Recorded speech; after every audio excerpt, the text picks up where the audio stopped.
রেসিপিটা নিয়ে জানো তো আমার বেশি কিছু বলার নেই, কারণ আমরা অনেকেই আছি যারা আগের দিনে রাত্রিবেলার বেঁচে যাওয়া ভাতটা পরের দিন সকালে ঠিক এভাবেই বানিয়ে খাই।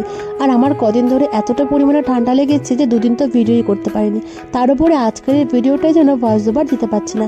তবে যাই হোক, এটা বানানোর জন্য আমি কিন্তু সয়াবিনগুলোকে গরম জলের মধ্যে 20 মিনিট মতো ভিজিয়ে রেখেছিলাম। এরপর সেগুলো থেকে জল বার করে নিয়ে টুকরো করে কেটে নিয়ে কড়াইতে পরিমাণ মতো সর্ষের তেল দিয়ে তেল ভালো করে গরম করে নেওয়ার পর তার মধ্যে টুকরো করে রাখা সয়াবিনগুলো ছেড়ে দিয়ে স্বাদ মতো লবণ দিয়ে এগুলোকে ভালো করে ভেজে আমি নামিয়ে রেখেছিলাম।